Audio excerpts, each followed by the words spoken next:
कहानी की शुरुआत में हम एक फैमिली को देखते हैं जिसमें हस्बैंड का नाम इवन और वाइफ का नाम कैरन होता है। ये दोनों अपने 2 बच्चों के साथ बड़ी खुशी से रह रहे होते हैं। कैरन एक आर्ट गैलरी में काम करती थी तो वहीं इवन एक आर्किटेक्ट था। एक दिन इवन और कैरन दोनों अपने बच्चों के साथ बीच ट्रिप पर घूमने का प्लान बनाते हैं, लेकिन एन मौके पर इवन को आर्किटेक्चर का अर्जेंट काम आने की वजह से वो अपनी फैमिली के साथ नहीं जा पाता। इसलिए कैरन अकेले ही अपने बच्चों के साथ बीच ट्रिप पर घूमने चली जाती है और इवन अपने डॉग के साथ घर पर ही रह जाता है। रात को जब इवान अपने आर्किटेक्ट का जरूरी काम कर रहा होता है तभी उसके घर का बेल बजता है और जब वो दरवाजा खोलता है तो उसे 2 लड़कियां बारिश की वजह से भीगी हुई दिखाई देती हैं, जिनमें से एक का नाम बेल और दूसरी का नाम जेनेसिस था। वो इवान को बताती हैं कि हम लोग पार्टी में जा रहे थे लेकिन अचानक हम रास्ता भटक गए और बारिश के कारण हमारे फोन्स भी भीगकर बंद हो गए हैं। उनकी ये बात सुनकर इवान उनकी हेल्प करने के लिए उनको घर के अंदर आने के लिए कहता है, जहाँ सबसे पहले वो उन्हें टॉवल्स देता है और साथ ही एक लड़की को आईपैड भी देता है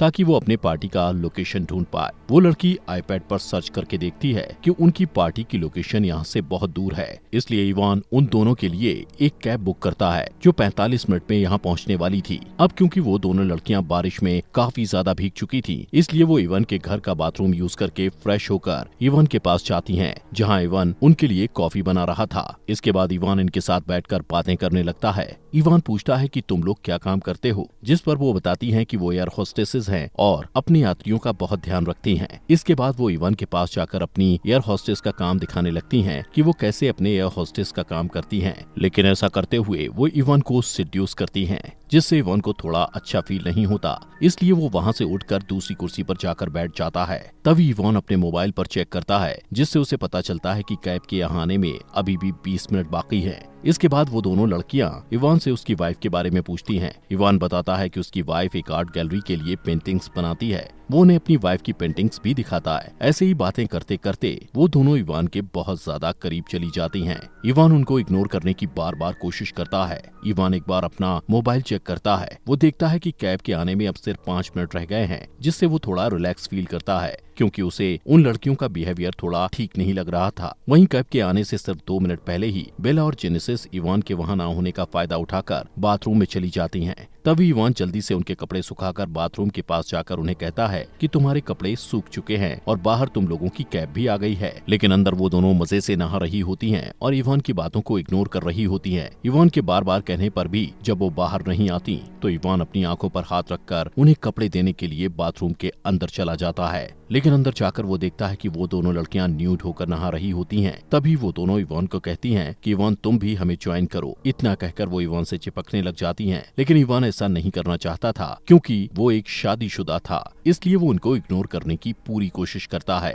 लेकिन जब वो दोनों इवान के साथ कुछ ज्यादा ही क्लोज होती हैं तो इवान भी अपनी फीलिंग्स पर काबू नहीं रख पाता और उनके साथ बाथरूम में इंटीमेट होने के बाद बेडरूम में इंटीमेट होता है। वहीं कैब ड्राइवर कुछ टाइम इंतजार करने के बाद वहाँ से चला जाता है। अगली सुबह जब इवान नींद से जागता है तो उन दोनों लड़कियों को वहाँ ना पाकर सोचता है कि शायद वो वहाँ से चली गई हैं। लेकिन तभी उसे किचन से उनके हंसने की आवाज आती है। किचन में जाते ही वो देखता है कि उन्होंने किचन का काफी बुरा हाल कर दिया है। तभी इवान को कैरन का वीडियो कॉल आता है और उससे बात करने के लिए वो बाहर चला जाता है। अपनी वाइफ से बात करने के बाद वो अंदर आकर गुस्से में उन्हें कहता है कि जल्दी से अपने कपड़े पहनो और मेरे घर से दफा हो जाओ। लेकिन कुछ टाइम बाद वो देखता है कि वो दोनों उसकी वाइफ की बनाई हुई आर्ट्स को खराब कर रही हैं, जिससे अब इवान पूरे गुस्से में उन्हें कहता है कि मैं अब पुलिस को कॉल कर रहा हूँ और अगर तुम्हें जेल जाने से बचना है तो यहाँ से तुरंत चले जाओ। ये सुनकर बेल और जेनेसिस हंसने लगती हैं। वो कहती हैं कि हम दोनों अंडर एज हैं और तुम कल रात हमारे साथ इंटीमेट हो चुके हो, जो कि कानूनन जुर्म है, इसलिए अगर तुम पुलिस को बुलाओगे तो पुलिस उल्टा तुम्हें ही पकड़कर जेल में डालेगी। ये सुनकर इवान सोचता है कि कल रात उसने कितनी बड़ी गलती कर दी है। तभी दरवाजे पर कोई बेल बजाता है। दरवाजा खोलने पर इवान को कैरन की दोस्त विवियन नजर आती है, जो वहाँ इवान से ये पूछने आई थी कि कहीं उसे किसी चीज की जरूरत तो नहीं। वहीं इवान उसे देखकर काफी ज्यादा डर जाता है कि कहीं वो घर पर बेल और जेनेसिस को ना देख ले। उनकी बातचीत के दौरान जेनेसिस अचानक से बाहर आकर इवान के साथ चिपकने लगती है। ये देखकर विवियन को लगता है कि इवान का उस लड़की के साथ अफेयर चल रहा है, जिससे वो गुस्से में गालियां देकर वहाँ से चली जाती है। इवान को उन दोनों पर बहुत ज्यादा गुस्सा आता है और इसलिए अब वो सच में पुलिस को कॉल करने लगता है। ये देखकर बेल और जेनेसिस डर जाती हैं और तुरंत वहाँ से जाने के लिए मान जाती हैं। जिसके बाद इवान उन दोनों को अपनी कार में बैठाकर वहाँ से ले जाता है और कुछ दूर जाकर उनको एक घर के सामने ले जाकर छोड़ देता है। वहाँ से इवान वापस अपने घर आता आता है और देखता है कि बेल और जेनेसिस ने उसके घर को काफी गंदा कर दिया था, इसलिए वो पहले अपने घर की सफाई करता है और फिर अपना आर्किटेक्ट का काम करने के लिए बैठ जाता है। तभी उसे अपने घर में कुछ गिरने की आवाज सुनाई देती है। वो देखता है कि उसकी फैमिली फोटो नीचे गिरी है। अब जैसे ही वो फोटो को उठाने के लिए नीचे झुकता है तो पीछे से जेनेसिस फायर एक्सटिंग्विशर को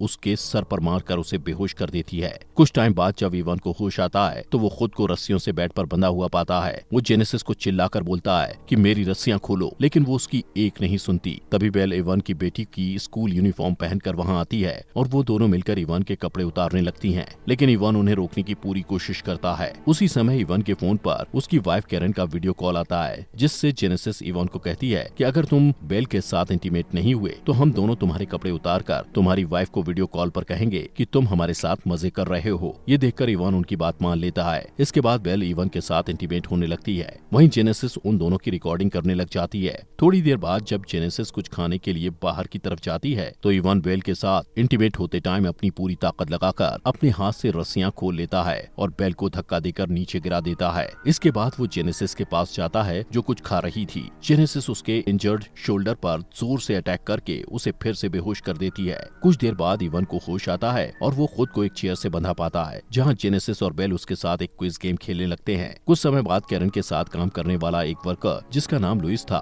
वो कैरन की बनाई हुई मूर्ति को लेने उसके घर आता है। ये देखकर जेनेसिस और बेल इवन को एक रूम में छुपा देती हैं। इसके बाद जेनेसिस दरवाजा खोलती है और ये दोनों लुइस को बताती हैं कि हम दोनों इवन के कजिन्स हैं और घर में एक चोर घुस गया था, इसलिए इवन उसे पकड़ने के लिए उसके पीछे गया है। तभी लुइस की नजर कैरन की आर्ट पर पड़ती है, जिसका इन दोनों ने बुरा हाल कर दिया था। ये देखकर लुइस को इन पर शक होता है। साथ ही वो इनसे कहता है कि इवन की तो कोई कजिन्स है ही नहीं। यहाँ पर अचानक लुइस को इवन के चिल्लाने की आवाज सुनाई देती है और वो एक रूम में जाकर देखता है कि इवन वहाँ पर बंधा हुआ है। वो तुरंत इवन की रस्सियों को खोलने लग जाता है। वहीं बाहर ये दोनों कैरन की आर्ट को तोड़ने लगती हैं, जो कि बहुत महंगी थी, इसलिए लुइस उनके पास जाकर उन्हें ऐसा करने से रोकता है, लेकिन तभी उसे अस्थमा का अटैक आ जाता है। वहीं लुइस का इनहेलर भी जेनेसिस के पास था। वो उनसे अपना इनहेलर लेने की कोशिश करता है और इसी बीच उसका पैर लड़खड़ाने की वजह से उसका सर जोर से कैरन की आर्ट से टकरा जाता है, जिससे उसके सर से ब्लड निकलने लगता है और कुछ सेकंड बाद उसकी मौत हो जाती है। लुइस की मौत देखकर जेनेसिस और बेल हंसने लगती हैं, जैसे कि उनको कोई फर्क ही ना पड़ा हो। उनको ऐसा हंसता देख इवन समझ जाता है कि ये दोनों साइको हैं। इसके बाद जेनेसिस और बेल लुइस की डेड बॉडी पर आर्ट कवर अप करके उसकी बॉडी को उसकी ही गाड़ी में रखाती हैं और वापस आकर लुइस और इवन के फोन से एक दूसरे को मैसेज करके ऐसा शो कराने की कोशिश करती हैं जैसे कैरन का लुइस के साथ अफेयर चल रहा हो। और उन दोनों के अफेयर के बारे में इवन को पता चला तो इवन ने गुस्से में लुइस का मर्डर कर दिया। इतना करने के बाद वो दोनों इवन को दफनाने के लिए घर के बाहर बैकयार्ड में एक बड़ा सा गड्ढा खोदती हैं। वहीं कुर्सी से बंधे हुए इवन किसी तरीके से आईपैड पर अपनी वाइफ कैरन को कॉल करने की ट्राई करता है, लेकिन तभी जेनेसिस बेला के साथ वहां आकर उससे आईपैड छीन लेती है और उस पर बहुत गुस्सा करती है, जिससे ये दोनों इवन के घर को पूरी तरह से खराब कर देती हैं और इवन के बाल काटकर उन्हें छोटा कर देती हैं। उसी रूम में जेनेसिस को इवन की छुपाई हुई एक गन मिलती है, जिससे वो बेल को इवन के हाथ पैर खोलने के लिए कहती है। जेनेसिस इवन को कहती है कि अब हम दोनों तुम्हारे साथ हाइड एंड सीक खेलेंगे और अगर तुम पकड़े गए तो तुम्हें शूट करके मार दिया जाएगा। इवन तुरंत घर में छिपने लगता है। वहीं जेनेसिस और बेल उसे ढूंढने लगते हैं। तभी इवन घर से भागने के लिए बाहर की तरफ जाने लगता है, लेकिन जेनेसिस उसके पास जाकर उसे ढूंढ लेती है।